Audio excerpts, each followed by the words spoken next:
नमस्कार मित्रांनो, मी डॉक्टर लड्डा. दैनिक लोकप्रश्न सह महाराष्ट्र न्यूज बुलेटिन मध्ये आपलं स्वागत आहे. आणि साहजिकच आजचा विषय परत एकदा मल्टी स्टेट कोऑपरेटिव्ह सोसायटी, ज्याला संचालक मंडळ, चेअरमन, व्हाईस चेअरमन त्यांच्यासाठी बोलणारे सर्व लोक बँक हा शब्द वापरतात, जो की चुकीचा आहे, जो की गुन्हा आहे. एक मल्टी स्टेट, त्या मल्टी स्टेट मधून जमा केलेले पैसे, त्या पैशाने उभारलेला कारखाना. कारण ही गोष्ट उद्या ज्ञानराधा, सुरेश कुटे, अर्चना कुटे यांच्याकडून पैसा वसूल होत असताना ठेवीदारांना पैसा मिळवून घेण्यासाठीचा एक मार्ग ठरू शकतो. आणि त्याच्यानंतर तो करोडोचा जे काय म्हणायचं त्याला लोन कर्ज तुम्हाला मिळालं. कुठे साहेब, तुम्ही हे मात्र पहिल्या दिवशीपासून सांभाळलं बरं का. कुणाला कसं खुश करायचं, म्हणजे हे उभा करतानाच तुम्ही हे सगळं ठरवलं होतं. हे मात्र या प्रत्येक उदाहरणातून दिसतंय.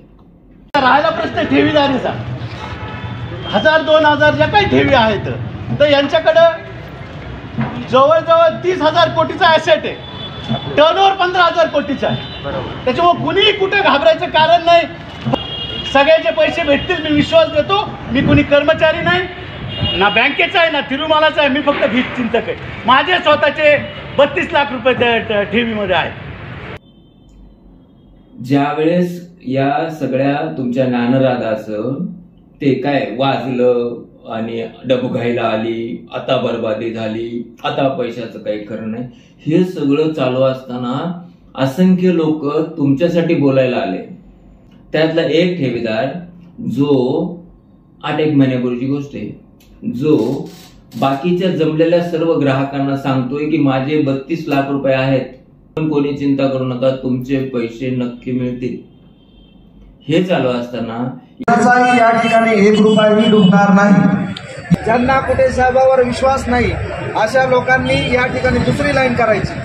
कारण की त्यांना आम्ही जे व्यापारी आहोत, आम्ही रोटरी क्लबचे जे व्यापारी या ठिकाणी आलेलो आहोत किंवा विविध क्षेत्रामध्ये काम करत आहोत, आम्ही त्यांना स्वतःहून पैसे आम्ही देणार आहोत. जर या ठिकाणी 10-10 लाखाच्या 20 जर एफडी असतील, तर माझी या ठिकाणी साखरे बोरगाव या ठिकाणी 20 एकर जमीन आहे. मी स्वतः तुम्हाला त्या ठिकाणी आता लगेच आपण निबंधक कार्यालयामध्ये जायचं, पॅन कार्ड, आधार कार्ड माझ्या सोबतच आहे. मी 20 एकर जमीन लगेच तुम्हाला रजिस्ट्री करून देतो आणि माझी इथं 2 कोटीची एफडी करतो, जर त्यांना विश्वास नसेल तर. LIC मध्ये काम करणारे एक घरत नावाचे एक सदग्रस्त, त्यांनी पण येऊन सांगितलं कुठे साहेब खूप चांगले आहेत आणि जर यांना अडचण आली तर त्यांची शेती पण ते देण्याच्या तयारीत होते. हे सगळं चालू असताना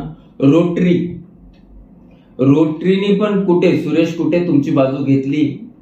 एक चहावाला गेवरायचा, त्या चहावाल्याने तुमच्या प्रेमापोटी किंवा तुमचं की त्याचे जे पैसे आहेत ना ठेव, तो काढणारच नाही. त्या चहावाल्याचे 10 लाख, पण तो स्पष्ट सांगतो की मला 10 लाख काढायचे नाहीत, माझे 10 लाख तसेच राहू द्या. आता ते 10 लाख आजपर्यंत मिळाले का? 32 लाख रुपयाच्या ठेवी परत मिळाल्या का? तुमचे मॅनेजर, ज्यांना तुम्ही परफेक्ट शिकवलं आहे, कशासाठी? हेच गोड बोलण्यासाठी. कशासाठी? सकाळी 6 वाजता जाऊन आमिष दाखवण्यासाठी. कशासाठी? चिठ्ठीवरचे पैशाचं रेग्युलर तारखेच्या तारखेला व्याज घरी नेऊन देण्यासाठी. कशासाठी? हे सगळं शो मांडण्यासाठी. तुमच्यामुळे ते मॅनेजर पण परफेक्ट झाले ना साहेब, परफेक्ट झाले एकदम. तुम्ही डॉक्टरांना सोडलं नाही, तुम्ही व्यापाऱ्यांना सोडलं नाही, तुम्ही कष्टकऱ्यांना सोडलं नाही, तुम्ही कोणालाच सोडलं नाही.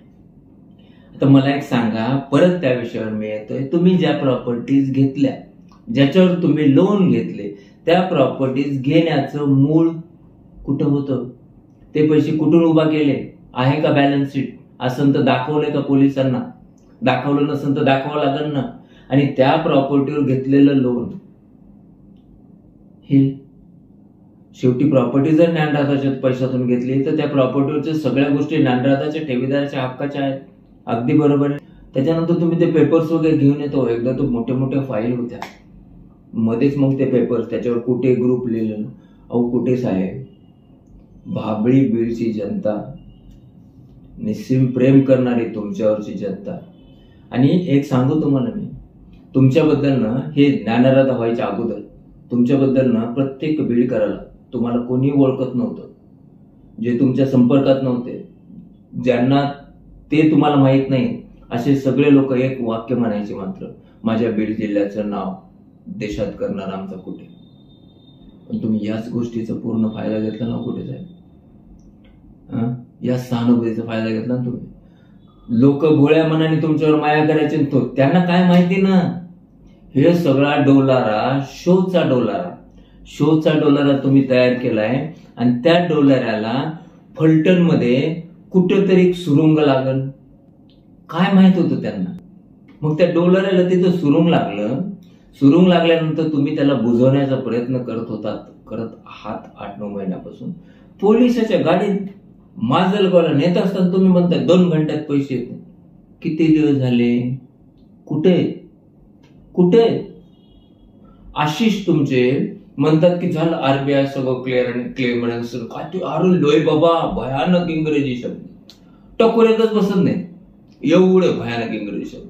ठीक, 2 महिन्यापूर्वी म्हणले आरबीआय मुद्दाम आमच्यासाठी येते, झालं सगळं झालं, 30% पैसे वापरले. हे होत असताना तुमचे ते मोठे मोठे वकील दिल्लीहून बोलवले, ते चक्क सांगतात आरबीआयच्या समोर निदर्शन करा. काय कुठे साहेब, का असं करताय तुम्ही?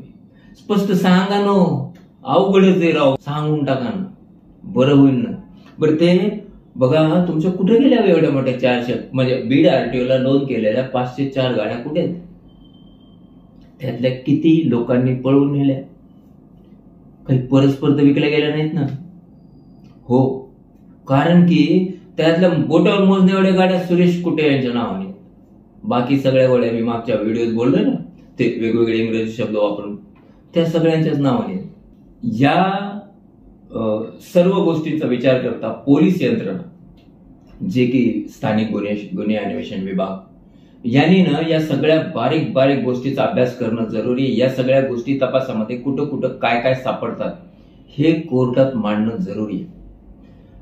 तो विषय संपलाय आता. अटक चुकीचीच होती, त्या विषयावरची बहस आता थांबते असं जाणवत आहे. बीडच्या पोलिसांच्या ताब्यात जोपर्यंत सुरेश कुटे आहे तोपर्यंत त्यांच्या प्रॉपर्टी चढवून ठेवलेल्या त्यांच्या सगळ्या ट्रक, वाहनं, त्यातले 2-5 वाहनं मिळालेत हे आम्हाला कळलं. पण 2-5 काय होणार आहे? त्यांच्या वेगवेगळ्या त्या मांजरसुंबा आणि बीडच्या आजूबाजूच्या सगळ्या ज्या प्रॉपर्टीज आहेत त्या विकल्यात की नाही? बँकेने त्याच्यावर खरंच लिलावाची काही कारवाई केली का? केली असेल तर त्याच्याबद्दलची माहिती, केली नसेल तर त्याच्याबद्दलची माहिती, ती कारवाई थांबण्यासाठी काही पावलं उचलले गेलेत का याच्याबद्दलची माहिती. या सगळ्या गोष्टी, त्याच्याच बरोबर बाकी ते शिर्डी नाही का, शिर्डीच्या जवळचं ते एवढं मोठं एक कर्ज सगळं, त्याची माहिती, गंगापूर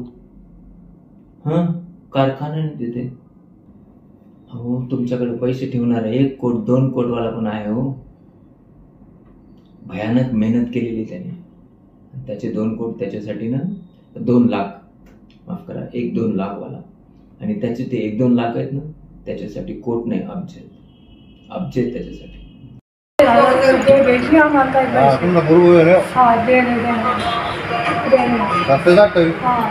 $70,000 राहिले. आम्हाला खायला द्या म्हणलं का, गाडी भाडं नाही खायला, ₹500 द्या मांडून ठेवा. ₹500 आज बाजार आहे. साहेबाला का मी म्हणतो ना तुला म्हणलं मग पैसे नसणार, मी म्हणलं पैसे नसणार आजी. मग 6 तारखेला येणार ना, 6 तारखेला मोकळं. आम्हाला ₹500 द्या. पैसे अकाउंटला पैसे नाही, काय सुंदर त्याची द्यायला लावले तुम्हाला काबले पाय नाडाकडं काबले. तुमच्या एका शाखेमध्ये एक वयस्क दाम्पत्य येत आहे, तिथं विनंती करतं की मला ₹500 तरी द्या, माझ्याकडे किराणा भरण्यासाठी पैसे नाहीत. आणि त्या ठिकाणी तुमचे बसलेले लोक हसतायत. हेच शिकवलं तुम्ही तुमच्या कर्मचाऱ्यांना? हेच शिकवलं का? हे जे सगळे ठेवीदार आहेत ना, यांचा तरी सहानुभूतीपूर्वक विचार करा. तुमची दिल्लीची टीम, ह्याच्यावरचा होणारा खर्च, हे सगळं जर थांबवून जरी ह्यांचे दिले ना, तर हे लोक तुमच्यासाठी एवढं बोलतील चांगलं की बाकीचे जे आक्रमक ठेवीदार आहेत ना, त्यांना पण कुठेतरी विश्वास पडतो. कमीत कमी या गोष्टीचा विचार करा. तुमच्यासाठी, तुमच्या बाजूनी अख्खं बीड होतं, त्या प्रत्येकाचा विश्वासघात तुम्ही केलाय असं नाही वाटत? नाही वाटत का? रोटरीवाला असो, सामान्य माणूस असो, व्यापारी असो, राजकारणी असो. राजकारण्याने पण बोललेत कुठे साहेब असं करू शकत नाही, फार मोठा माणूस आहे, महाराष्ट्रात मोठा होतोय, ऊसतोड कामगारांच्या जिल्ह्यासाठी एवढं करतोय, त्याच्यावर जळणारी माणसं आहेत म्हणून त्याला अडचण आली. कुठे साहेबाला एवढीच एक छोट्याशा अमाऊंटनी काही फरक पडत नाही. हे सगळे लोक तुमच्यासाठी, तुमच्या प्रेमाखातर एवढं बोलत होते, तुम्ही त्यांची वाट लावली, त्यांचा विश्वासघात संपवला. पोलीस स्टेशनला ज्यावेळेस लोक जायचे ना, थांब थोडं पैसे येते, काही करू नको, तक्रारी दाखल नाही करून घेतल्या ना साहेब, म्हणून तर जावं लागलं ना 156(3) मध्ये.